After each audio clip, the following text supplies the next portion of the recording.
तो प्रभु की बहुत बड़ी दया और कृपा समझ करके अपने दिल में मगन हो करके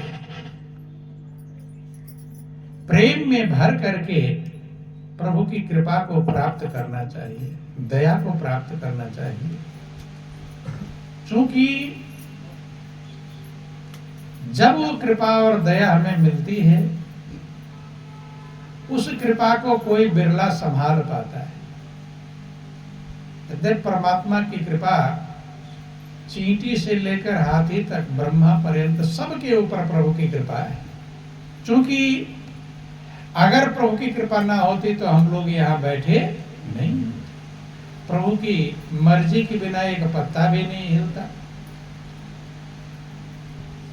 जब एक पत्ता नहीं हिलता तो ये परमात्मा की हर पल कृपा है। लेकिन ये विशेष कृपा है जब सत्संग मिलता है। क्या मिलता है? सत्संग। आप लोग सुनते हैं जब मां सीता का पता लगाने हनुमान जी लंका पहुंचते हैं तो वहां विभीषण से मुलाकात होती है। विभीषण संत की महिमा जानते हैं, सत्संग की महिमा जानते हैं। अब जब हनुमान जैसे संत उन्हें मिलते हैं तो विभीषण अपने आप को कृतार्थ समझते हैं, धन्य समझते हैं कि अब भरोस मोहि भा हनुमंता, ओ बिनु हरि कृपा मिलहि नहीं संता। हे हनुमान, अब मुझे पूर्ण भरोसा हो गया, पूर्ण विश्वास हो गया। किस बात का? कि बिनु हरि कृपा मिले नहीं संता। आज मेरे ऊपर प्रभु की बहुत बड़ी कृपा बरस रही है, दया बरस रही है। अगर प्रभु की कृपा नहीं होती तो संत मिलते नहीं। कि जो रघुबीर अनुग्रह कीना, और तो तुम मोहि दरस हठ दीना। जब प्रभु ने कृपा किया है, प्रभु ने दया किया है, तब आपने मुझे दर्शन दिया। अब गौर कर लेना, संत बहुत लोगों को मिलते हैं, लेकिन जो कृपा विभीषण ने प्राप्त किया वो कोई बिरला ही प्राप्त कर पाता है। विभीषण लंका में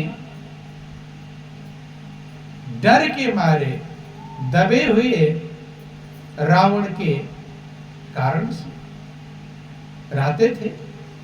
लेकिन हनुमान जी जब से संत मिल गए, क्योंकि उनकी वाणी में वर्णन आया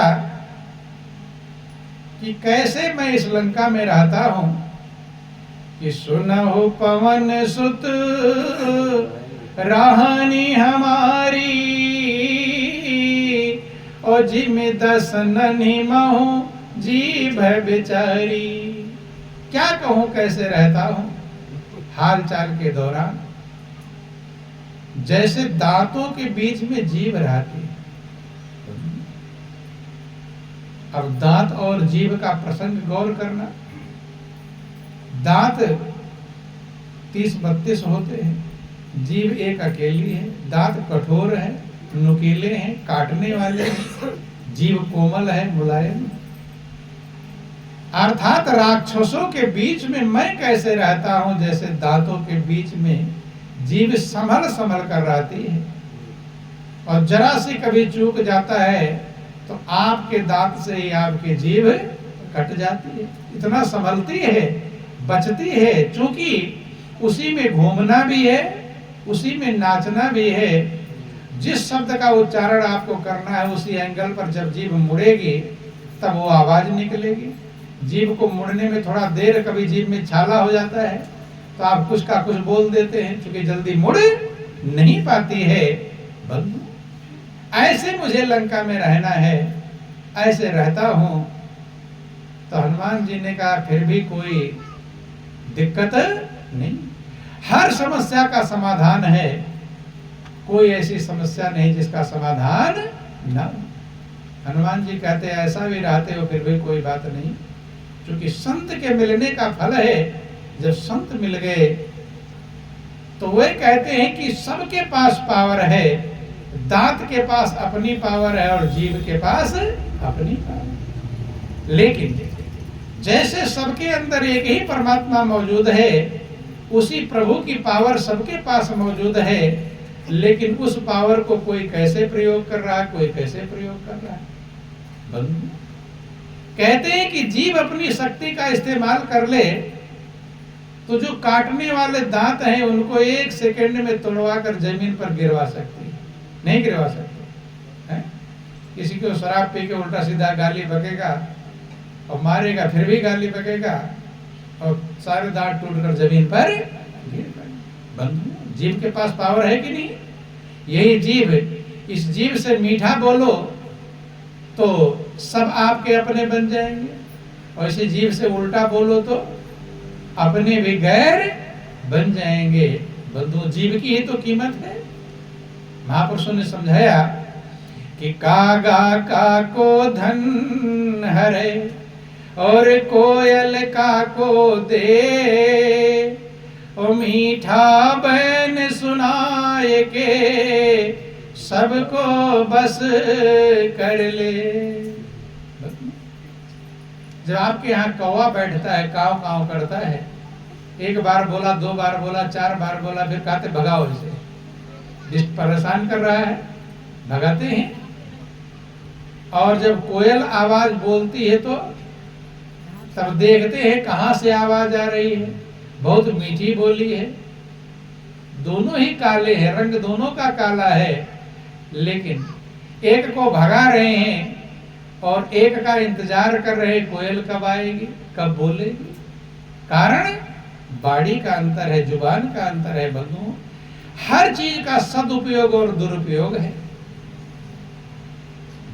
किसी चीज का आप सदुपयोग कर लेंगे तो आपका जीवन सुखी बन जाएगा, और दुरुपयोग कर लेंगे तो आपका जीवन दुखी बन जाएगा। बंधु तो कहते हैं जब हनुमान जी मिलते हैं विभीषण से, जो लंका में थर थर डर के मारे रहा करते थे, संत का काम क्या है?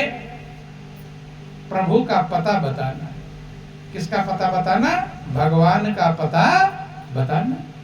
तो हनुमान जी ने विभीषण को किसका पता बताया? प्रभु श्री राम का पता बताया, भगवान का पता बताया। और वही विभीषण, चूंकि जब तक हनुमान नहीं मिले थे तब तक विभीषण राम के पास गए, तब तक जा पाए नहीं। ये खबर किसने दिया? सत्संग किसने सुनाया? सच्चाई किसने समझाया? और जब वही विभीषण भगवान के पास जाते हैं, बंधु जाते ही राम तिलक ते सारा, जाते ही भगवान ने उनको राज तिलक कर दिया। किसको? विभीषण। गौर कर लो, क्योंकि भगवान में जाने का फल क्या है? लंका में थे तो कैसे थे, और प्रभु के पास चले गए तो कितना परिवर्तन आ गया।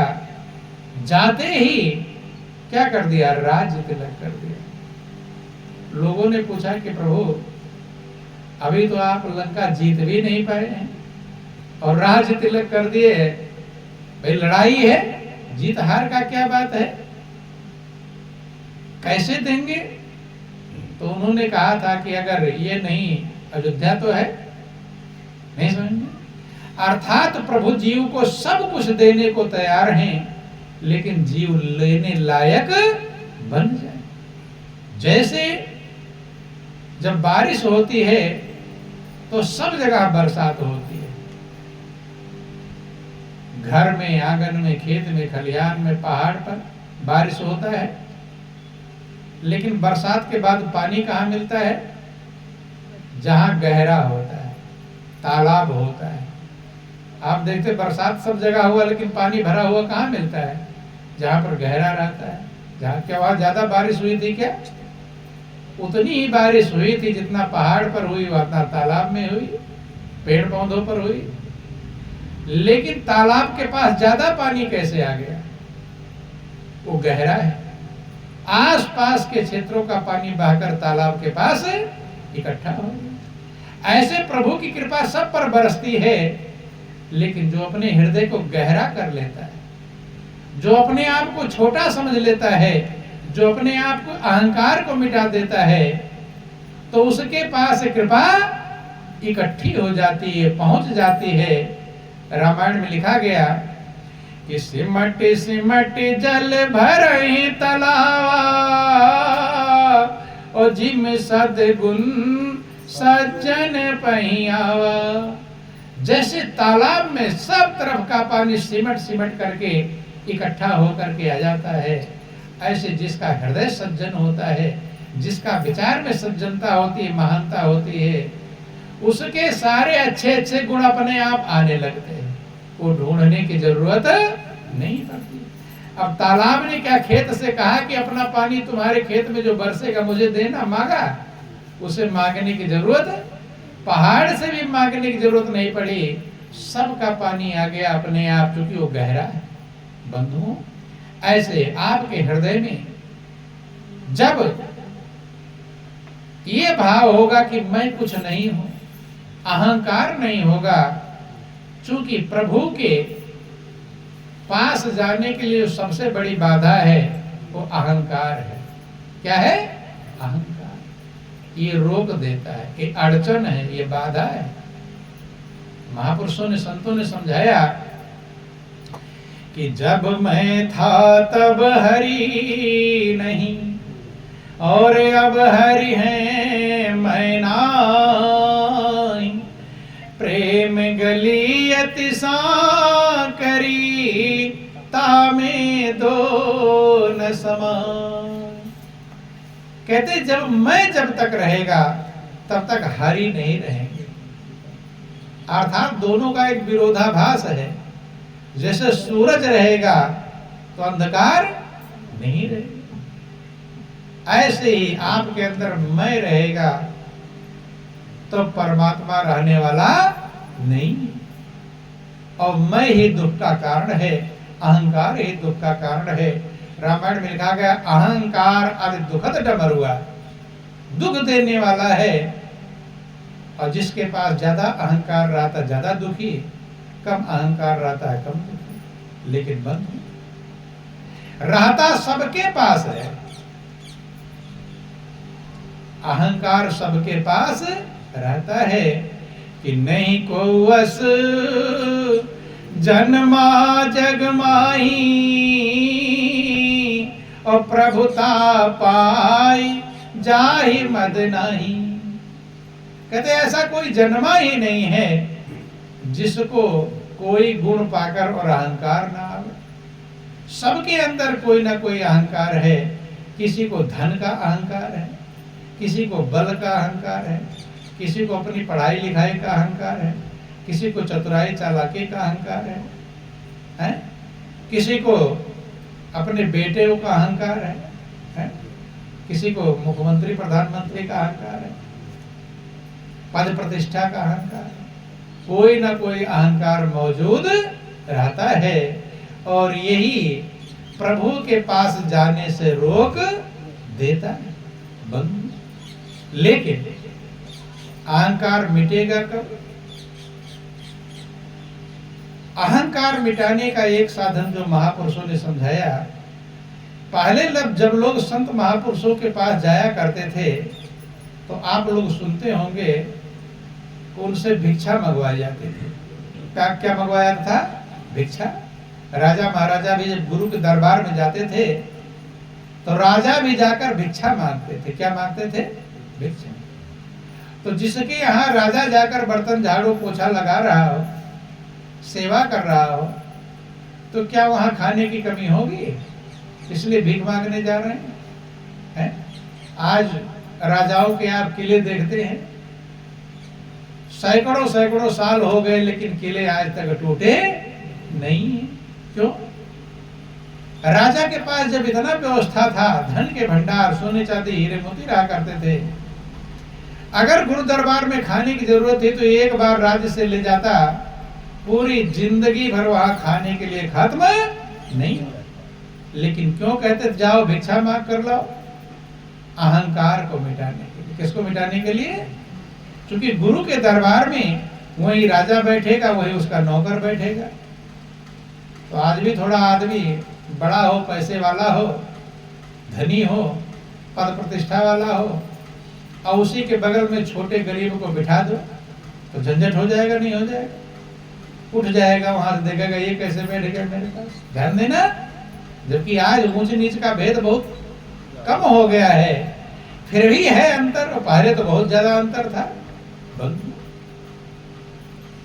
जब गुरु के दरबार में जाते थे कि जाओ भिक्षा मांग कर लो, आज भी प्रथा है, आज भी देखते होंगे कुछ योगी आते हैं मांगने के लिए, सरगी बजाकर मांगते हैं, गली गली फेरी लगाते हैं। प्रथा आज भी चल रही मांगने वाली व्यवस्था। बंधु, तो जब राजा किसी के घर पर जाएगा, भिक्षा मांगेगा, तो राजा बनकर मांगेगा, भिखारी बनकर? क्या बनकर के मांगना? तो भिखारी। चार फटकार भी सुनेगा, चल चल हट्ठा कट्ठा खमा खा नहीं सकता, आ गया मांगने। फटकार लगाते हैं आप लोग की नहीं? जो जवान कोई भिखारी भीख मांगने है, देखो हट्ठा कट्ठा कमा खा नहीं सकता, फटकार लगती है, फटकार लगेगी। नाली के बगल में ही कह देगा बैठ जाए खाना खा ले, तो मना करेगा ना, मैं राजा हूं, मुझे नाली के बगल में बैठा रहे हो? मना कर पाएगा? अपने आप को भिखारी समझ लेगा, सब मिट जाएगा। जब मिट जाएगा, अब नौकर के बगल में बिठा दो, कोई दिक्कत, अब नौकर से भी छोटा हो गया। बंधु, क्योंकि महापुरुष कहते हैं कि मिटा दे अपने हस्ती को, अगर कुछ मर्तबा चाहे कि दाना खाक में मिलकर गुले गुलजार होता है। अगर अपना मर्तबा चाहता है, महानता, उद्धार, कल्याण चाहते हो, तो अपनी हस्ती को मिटा दो। हस्ती माने मैंपन को, अहंकार को मिटा दो। दाना जो होता है, अब दाना कहे मुझे धूल मिट्टी ना लगने पावे, अटैची बंद करके रखो मुझे, तो एक दाने का 50 दाना बनेगा, सैकड़ों दाना नहीं बन पाएगा। जब अपने आप को मिट्टी बन जाता है, मिट्टी में मिल जाता है, तो वही दाना, एक दाने का सैकड़ों दाने बनते हैं। ऐसे ही जब तक जीव अपने अहंकार को नहीं मिटाता, तब तक वो प्रभु से मिलने के लायक बन पाता। क्योंकि अहंकार रोक देगा, जाएगा कैसे? और उसके लिए छोटा बनना पड़ता है। क्या बनना पड़ता है? कि छोटा बने जो सो हरि पावे, छोटा बने जो सो हरि पावे, छोटा बने जो सो हरि पावे, छोटा बने जो सो हरि पावे। छोटी सुई निकाले कांटा, छोटी सुई निकाले कांटा, तोप खड़ी रह जावे, छोटा बने जो सो हरि पावे, छोटा बने जो सो हरि पावे। जब आपके पैर में कांटा चुभ जाता है तो मोटी सुई लाते हैं या पतली? पतली। छोटी सुई रहेगी, आसानी से, ज्यादा दर्द भी। छोटी सुई निकाले कांटा, और तोप खड़ी रह, तोप रहेगी लेकिन कांटा निकाल पावेगी। कि छोटी चिड़िया उड़े गगन में, छोटी चिड़िया उड़े गगन में, छोटी चिड़िया उड़े गगन में, छोटी चिड़िया उड़े गगन में। सबका जी ललचावे, सबका जी ललचावे, छोटा बने जो सो हरि पावे, छोटा बने जो सो हरि पावे। अब चिड़िया की वजन आपके बराबर होता, 50 किलो, 60 किलो, 70 किलो उड़ जाती है। छोटी सी है, हल्की है, उसके हड्डियों में भी छिद्र रहता, खोखला होता है, उड़ने के लिए सुविधा है, आसानी। बंधु, कि छोटा बने जो सो हरि पावे, छोटा बने जो सो हरि पावे। छोटा सा एक नाम राम का, छोटा सा एक नाम राम का, भव सागर ले जावे, भव सागर ले जावे। छोटा बने जो सो हरि पावे, छोटा बने जो सो हरि पावे। छोटा सा प्रभु का नाम है जिसके बस में सारे देवी देवता है, एक देवता नहीं। ऐसे आप लोग मंत्र जपते हैं, इस देवता का अलग मंत्र है, उस देवता का अलग मंत्र, सबके अलग अलग मंत्र हैं। लेकिन रामायण में लिखा कि एक मंत्र ऐसा है जिसके बस में सब देव देवता है।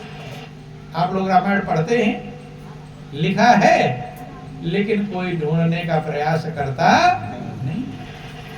कि मंत्र परम लघु जासु बस, विधि हरि हर सुर सर्व, महामत गजराज को जो बस कर अंकुश खर्व। ये रामचरितमानस में चूंकि महापुरुष इशारा किए रहते हैं, जितने महापुरुष आज तक पृथ्वी पर आए सब जीवों को सच्चे लक्ष्य को समझाने के लिए इशारा करते हैं।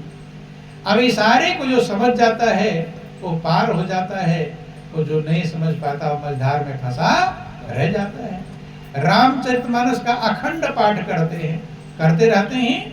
उसमें लिखा गया कि मंत्र परम लघु जासु बस, विधि हरि हर सुर सर्व। वो मंत्र बहुत छोटा है। कैसा है? जिसके बस में विधि माने ब्रह्मा, हरि माने विष्णु, हर माने शंकर, और सुर सर्व माने सभी देवता जिसके बस में। कैसे बस में है? महामत गजराज को जो बस करे अंकुश कर। जैसे महान मत वाला हाथी हो और उसको एक छोटा सा अंकुश पीलवान चढ़ जाता है उसके कंधे पर, और अंकुश से छोटा सा अंकुश बहुत बड़ा भाला नहीं लेता, छोटे से अंकुश से उस हाथी को कब्जे में कर लेता है। ऐसे वो महामंत्र है, सब देवता इसके बस में है। और आप लोग सुनते हैं कि रावण के बस में सब देवी देवता थे। सुनते हैं, रामचरितमानस में लिखा भी गया कि कर जोरे सुर दिसिप विनीता, और भ्रिकुटी बिलोकत सकल सविता।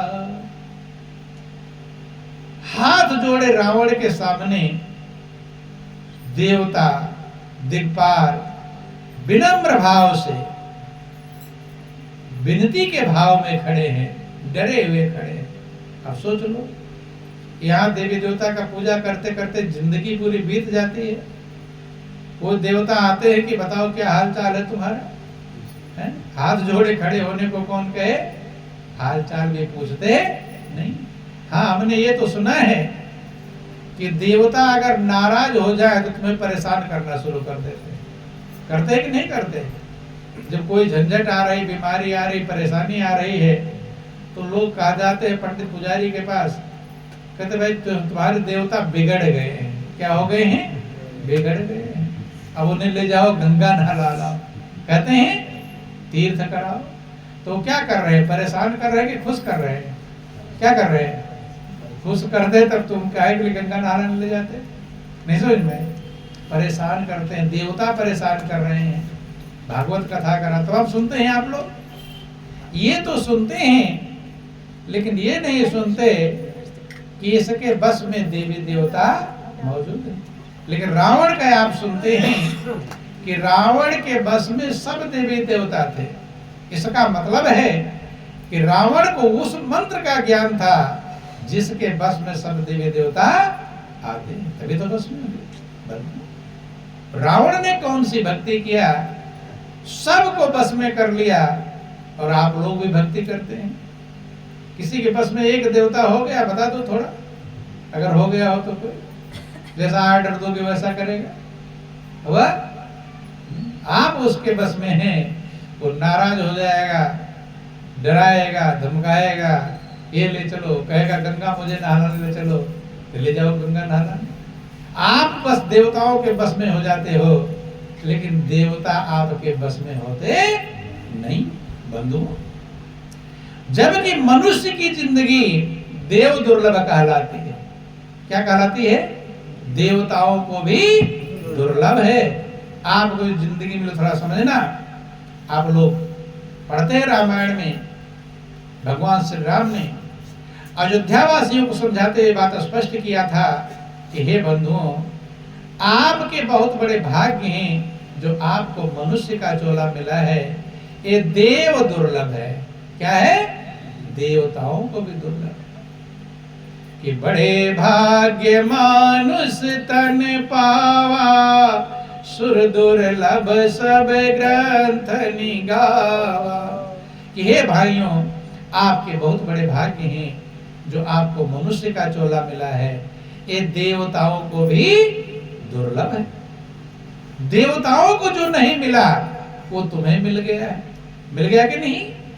अर्थात आपकी जिंदगी देवताओं से कीमती है कि कम कीमती है?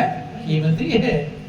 कीमती जिंदगी पा करके और तुम कहां भटक रहे हो? देवताओं को प्रभु ने जो मौका नहीं दिया वो आपको दिया है। दिया कि नहीं? उनके लिए दुर्लभ है जिंदगी, आपको मनुष्य की जिंदगी मिली है। लेकिन कीमत ना समझ पाने के कारण देवताओं से कौन कहे, मनुष्य पशु से भी नीचे गिर जाता है। गिर जाता है कि नहीं गिर जाता? ध्यान देना, जितना बुरे कर्म मनुष्य करता है, शायद इतने बुरे कर्म पशु पक्षी कीट पतंगे भेड़ बकरियां भी नहीं करते। जबकि जिंदगी इसको कौन सी मिली है? जैसी जिंदगी देवताओं को नहीं मिली है, देवताओं को जो जीवन दुर्लभ है वो मनुष्य को मिला है। और उस जिंदगी को पाकर ये पशु से भी नीचे गिर गया है। बंधु ध्यान देना, एक समय था जब लोग कहीं जाना होता था, आपको कहीं जाना है, जंगल का रास्ता है, तो डर लगता था कहीं शेर ना मिल जाए, चीते ना मिल जाए, हाथी ना मिल जाए। और आज जब आप कहीं जाते हो, 10-20 हजार जेब में हो और लौट रहे हो, आने में शाम हो जाए, अंधेरा होने लगे, तो आपको किसका डर लगेगा? मनुष्य का कि पशु पक्षी का? बोलो वृंदावन बिहारी लाल की। आप यही मनाते जाओगे कि मुझे कोई आदमी, कि आदमी आदमी को सुहाता नहीं, आदमी से देखो डर रहा आदमी, आदमी आदमी से डर रहा है। बंधु, जबकि प्रभु ने मनुष्य को देव दुर्लभ जीवन दिया था, लेकिन ये है पशु से भी गया गुजरा। पशु से नहीं डरते, शेर चीतों से भय नहीं है, भय किससे है? मनुष्य से भय है। आप सोच लो आदमी कहां पहुंच गया है बंधु?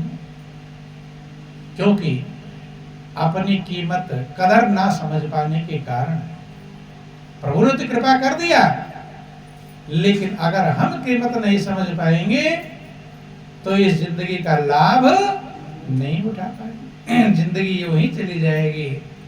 कोई भी कीमती चीज आपको मिल जाए, लेकिन अगर उसकी कीमत का आपको पता नहीं है तो उसका फायदा उठा पाएंगे? उसका लाभ उठा पाएंगे? नहीं। कैसे नहीं उठा पाए? छोटा सा प्रसंग आपको समझाते हैं।